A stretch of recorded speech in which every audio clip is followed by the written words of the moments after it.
Sweet girl.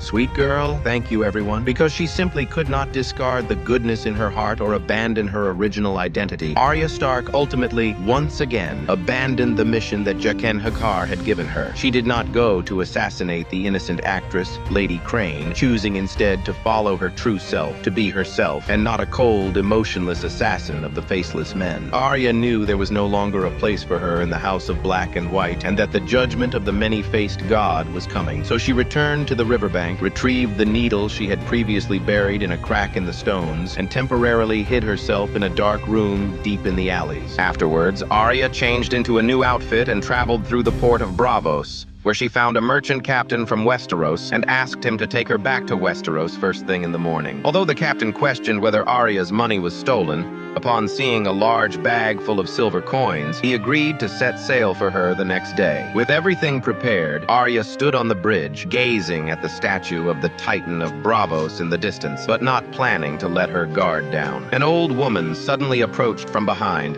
and while Arya was distracted, pulled out a dagger and stabbed her several times in the stomach with lightning speed. Turning around, Arya realized the old woman was the waif. She couldn't believe the punishment of the many-faced god came so quickly. Enduring the intense, churning pain of the blade, Arya pushed the waif away with all her strength, then rolled over and plunged into the water without a second thought. Splashes of water, mixed with blood, slowly spread out. The waif revealed a faint smile, tidied her clothes, and slowly disappeared from the bridge, as if the scene that had just unfolded was just an insignificant minor incident. Arya emerged from the water, looking around for the waif's figure while gasping for air. The salty seawater stung her wounds, causing a piercing pain that was almost unbearable, but she still struggled to climb ashore, clutching her bloody stomach and stumbling step by step along the street. Paying no mind to the blood seeping onto the pavement, Arya's eyes were alert, watching every passerby, as if their faces were contorting,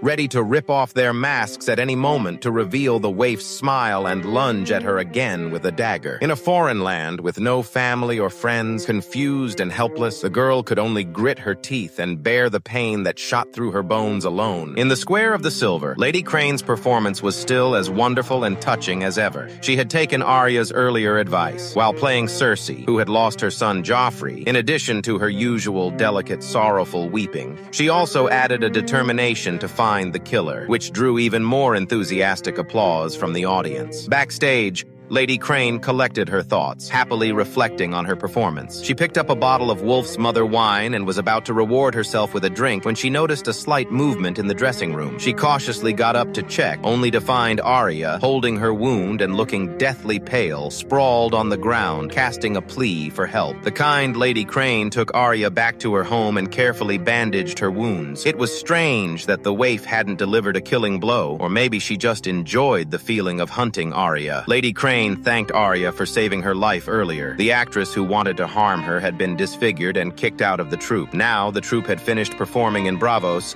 and was about to move to the next location, Pentos. Lady Crane wanted to invite Arya to go with her, but Arya explained that she could not stay in one place for too long, or she would drag Lady Crane into danger as well. Lady Crane told Arya to heal her wounds first, and then they could make a decision later. Arya then drifted into a hazy sleep until the next day when a loud noise suddenly woke her. She got up from the bed and saw the body of Lady Crane, who had been preparing to get medicine for her in the living room, and the waif standing nearby with a bloody dagger in her hand. With no time to mourn or shed tears, and without a moment's hesitation, Arya once again leaped from the balcony, running for her life down the street, with the waif in relentless pursuit. The intense running caused Arya's abdominal wound to burst open. Blood seeped through her clothes and stained the street. She had become that foolish girl again, who ran with the dogs by day and dreamed of wolves at night. Arya dared not stop for a second because she knew the waif's methods. In this moment of despair, some people get 3 dragons, some get the loyalty of their followers, and some get to reunite with their loved ones. But the slender Arya could only rely on her own determination, which was more unwavering than anyone else's, and understood the weight of life better than anyone else's, to race against death. Arya fled back to the dim room. The waif, who followed closely behind, slammed the door shut and gave Arya a victorious smile. It will all be over soon, on your knees or on your feet, without allies, without friends, without followers. But fortunately, Arya still had Needle. With it, in the space between life and death, her fate was sealed. Darkness became her other weapon. Following a fresh trail of blood on the floor, Jaqen arrived at the Hall of Faces. In a hollowed-out wall, he saw the waif's face displayed just like all the others. Arya's voice appeared from behind. She held Needle against Jaqen's chest and questioned whether he had sent the waif to kill her. Jaqen nodded in acknowledgement and told Arya she had truly become a no one. Finally, there was a girl. Her name was Nova, a girl named Arya Stark of Winterfell, and I'm going home.